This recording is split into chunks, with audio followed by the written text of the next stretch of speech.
Hello everyone, welcome to my channel. I hope everyone is having a wonderful day. Before starting the video, please go ahead and hit the subscribe button and give this video a like up. Bold and the beautiful predictions wonder if Brooke Logan will go against her daughter and warn the man she loves that he's about to lose control of his company on the CBS soap. Currently on Bold and the beautiful Brooke Logan is still reeling from Hope Logan's very public firing from Forrester Creations. She can't believe Steffy Forrester fired her and had her escorted out. But more importantly, she's stunned that Ridge Forrester is supporting her hasty decision. She feels betrayed because Ridge didn't defend Hope and is believing the worst about her. She knows Hope is not after Steffy's husband on Bold and the Beautiful, and she did not wear lingerie for him. Of course, it was Carter she was waiting for. But Hope doesn't want anyone to know about her relationship with Carter. So she swore Brooke to secrecy. Hope fears Steffy will turn on him if she finds out and could make things difficult in the workplace. Or perhaps she'll find a reason to fire him also. That's why they're ready to take drastic action. But what they aren't prepared for is Brooke, because she may ruin everything. Soon, on Bold and the beautiful Brooke Logan, Catherine Kelly Lang, learns something that shocks her. This likely occurs when she's outside of Hope Logan's, Annika Knoll, cabin by the door. She overhears Carter Walton, Lawrence St. Victor, discussing his plan to gain control of Forrester Creations with Hope. Indeed, she is floored. She cannot believe what she's hearing. She's upset with Ridge also. But she does not want him to lose his family company. So that leaves her with a choice on Bold and the Beautiful. Tell Ridge what Carter is up to, or say nothing and let him be blindsided and lose his legacy. Soon, on B&B, Brooke has the power to blow Hope and Carter Walton's sneaky scheme out of the water.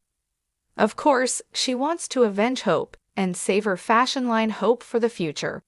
But surely Brooke doesn't think targeting the company is the answer. Perhaps Brooke will go to them and tell them she knows what they're planning. Then try to talk them out of it. Most likely, it won't work and Brooke will still face a tough decision on Bold and the Beautiful. If Brooke does not tell Ridge Forrester and he finds out that she knew, he might never trust her again. Their relationship could be over for good this time. No doubt, Brooke holds all of their futures in her hands when she stumbles upon this new information. And what she decides will change things forever.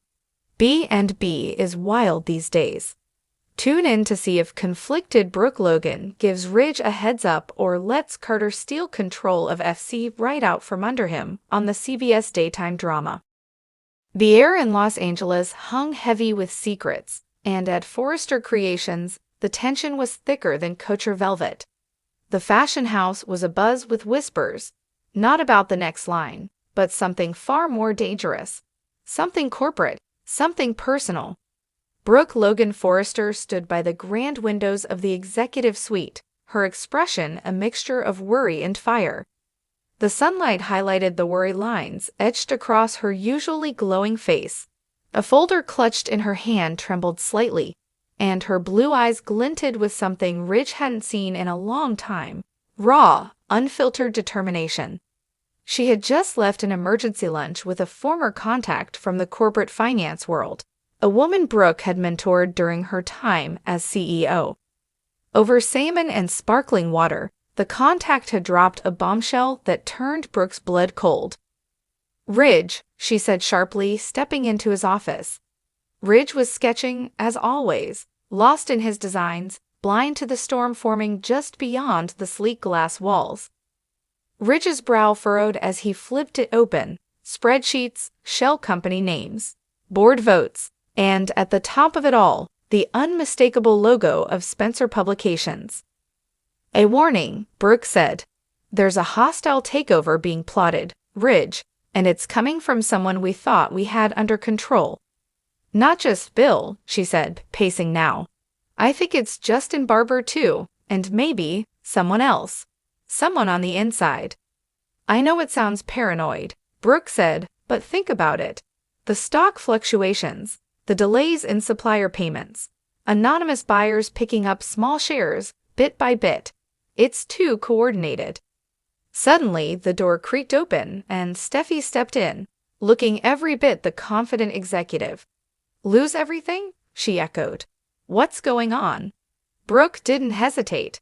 "There's a plan to take over Forrester Creations, Steffi. A hostile acquisition, and I think we're being betrayed from within." As Brooke and Ridge scrambled to verify the information, they were blindsided by another twist: Eric Forrester's sudden return from Europe.